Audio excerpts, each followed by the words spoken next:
Luna Camilo, para falar pelo Tribunal de Contas da Paraíba. Também disporá de 10 minutos para a exposição.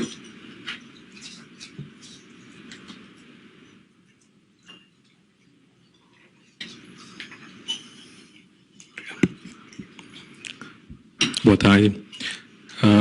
Em nome do Ministério Público de Contas e do Tribunal de Contas do Estado da Paraíba, saúdo ao excelentíssimo ministro Gilmar Mendes, ao excelentíssimo ministro Edson Fachin, ao excelentíssimo subprocurador Odim Brandão, aos demais colegas expositores e aos espectadores aqui presentes e pela TV Justiça. Inicialmente, doutor Odim, eu queria só corrigir uma informação que foi dada pela manhã, quando Vossa Excelência perguntou ao secretário de Planejamento do Estado da Paraíba se estava em dia o pagamento de precatórios e da dívida fundada. Não, não está. Nós temos cerca de 1,4 bilhão de dívida em precatórios não pagas e atrasados. Então, independente da situação da administração financeira do Estado, sim, temos dívida fundada, sim, temos precatórios não pagos. Iniciando a nossa apresentação sobre o objeto dessa audiência pública, eu tentei fazer uma abordagem um pouco diferente, não só jurídica, mas um pouco diferente do tradicional, do que foi abordado pelos demais colegas. E nós vamos centrar no ponto da alocação do risco, que foi objeto de algumas perguntas, de alguns questionamentos do ministro Gilmar Mendes. O grande problema da alocação do risco não é somente uma discussão entre banco e interesse público. Não é só essa discussão. Existe também a discussão entre interesse público primário e interesse público secundário. Interesse público do Estado, do governo e da sociedade. E nessa situação é importante ver como foi alocado o risco, como é alocado o risco com essa utilização dos depósitos públicos. O problema da alocação do risco, como Vossa Excelência sabe, tem um estudo célebre de Guido Calabrese, que quando há uma separação entre a responsabilização e a conduta do agente, as pessoas costumam se expor mais ao risco do que deveriam. Nesse caso dos depósitos judiciais, como não há uma regra de accountability adequada, o gestor público, o chefe do executivo, ele tenderia a não ter o respeito adequado pelo uso dos depósitos judiciais. Esse problema geraria uma série de riscos, como foi colocado muito bem hoje pela manhã, e esses riscos atingiriam basicamente, como o diretor do Banco Central apresentou, os bancos, mas não só os bancos, atingiriam também o Poder Judiciário, como alguns já levantaram, e o demandante, e as pessoas que demandam, não só os depositantes, mas a outra parte. Pela manhã, no encerramento, o secretário do Tesouro Nacional expôs a regra de contabilização, informando que, se for débito tributário, ele é alocado como a receita corrente e não como empréstimo. Apesar da regra contábil, logicamente, é fácil perceber que se trataria, de uma certa forma, de uma antecipação de uma receita. Se posteriormente, no caso de perda do ente público, vai haver um desconto do tributo em questão, é como se fosse uma antecipação de receita. Essa antecipação de receita, como todas as normas de direito financeiro, tem um procedimento específico para serem adotados.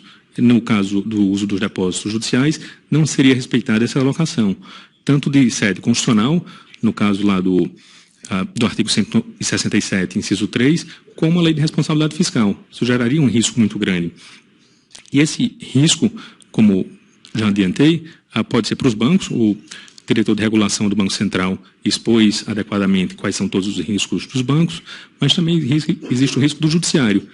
Caso haja uma inadimplência do poder público, o judiciário ficaria fragilizado, teria sua imagem fragilizada perante a sociedade, e, em certos casos, o julgador ele poderia ter receio de julgar e não ter esse valor para ser levantado.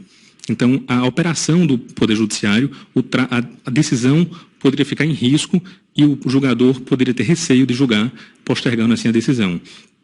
No caso dos demandantes, o risco dos demandantes, ele pode ser alocado diretamente na questão do acesso à justiça. Quanto mais riscos temos em questão, maior o custo.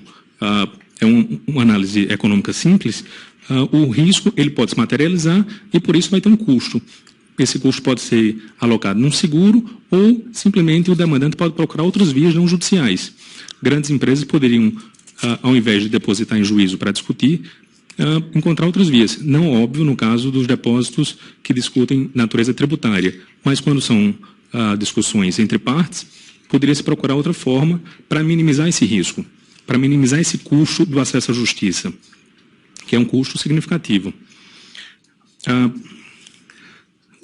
Nos pontos que Vossas Excelências colocaram, tem 3 questões, 2 do ministro Gilmar Mendes e uma do ministro Edson Fachin, que são importantes separar as 2 posições, seja o depósito tradicional, como é feito nas instituições financeiras, ou seja no sistema bancário.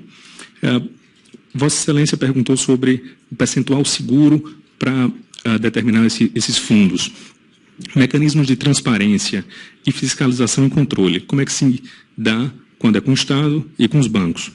No caso dos Estados, o percentual seguro, foi demonstrado aqui, o próprio professor Marcos, ele diz que desconhece qualquer estudo que demonstre o percentual ideal, então termina sendo uma escolha arbitrária, uma escolha com base na prática, tanto é que há uma grande divergência entre o Estado da Bahia, que é 50%, e o Estado do Rio Grande do Sul, que está passando para 95%.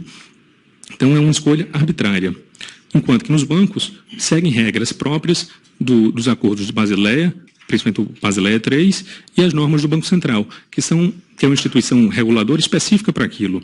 Da mesma forma, os mecanismos de transparência e fiscalização e controle. No caso do depósito judicial sendo utilizado pelo Estado, basicamente, a transparência e o mecanismo de fiscalização e controle ficaria a cargo, de um caso, o controle externo dos tribunais de contas. Os tribunais de contas, eles não têm, via de regra, aparato técnico suficiente para controlar para e passo, para fazer um controle para e passo desses gastos públicos. Enquanto que, no caso dos bancos, esse mecanismo de transparência e fiscalização é feito pelo Banco Central, que tem muito mais expertise, não só nacional, mas pela experiência estrangeira. No caso, foi dito pela manhã que que existe um dizer que os bancos são muito grandes para quebrar, too big to fail, e que o Estado seria maior e mesmo assim não poderia quebrar. É uma visão um pouco equivocada. O Estado quebra. E o Estado quebra quando ele deixa de adquirir suas dívidas. A gente tem, no caso da União, nos anos 80, o Brasil decretou moratória. Isso é uma forma de quebrar. No caso dos Estados, praticamente todos os Estados e todos os municípios, eles não pagam em dívidas precatórios. O que é isso, senão uma quebra? Uma quebra não falimentar, mas é uma quebra. Enquanto que os bancos também ocorrem, mas por haver uma fiscalização para e passo do Banco Central, é muito menos frequente a quebra dos bancos.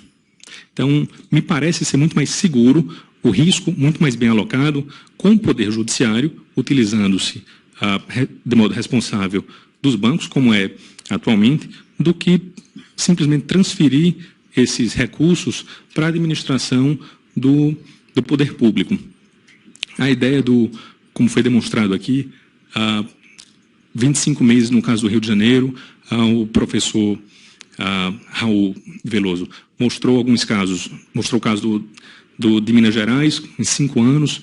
Não sei se são amostras que daria segurança estatística para ter a garantia que não vai ocorrer o inadimplemento dos estados. Me parece muito mais a gente não se preparar, nós não estarmos preparados para a alocação dos riscos. Existem vários casos clássicos de não alocação de riscos e sério prejuízo. O principal deles, ou talvez mais famoso, é o caso do Titanic, que, como ele não queria afundar, não precisaria colocar barcos suficientes, por isso morreu tanta gente. Então, é preciso termos regras de alocação de risco, é preciso termos prevenções para os riscos adequadas, para que não tenhamos tamanho problema, como ocorreu no caso do Titanic, porque é muito grande, mas quebra. Então, só para concluir a ideia, as intervenções do Estado na economia, elas só encontram fundamento lógico-econômico, quando é para minimizar riscos, quando é para suprir situações de informação assimétrica, falhas de mercado. E, no caso, o que nos parece é que a intervenção do Estado, utilizando os depósitos públicos, vai aumentar a situação de informação assimétrica, aumentaria uma série de custos para os litigantes uma série de custos para o Estado, no caso o Poder Judiciário, e uma série de custos para os bancos.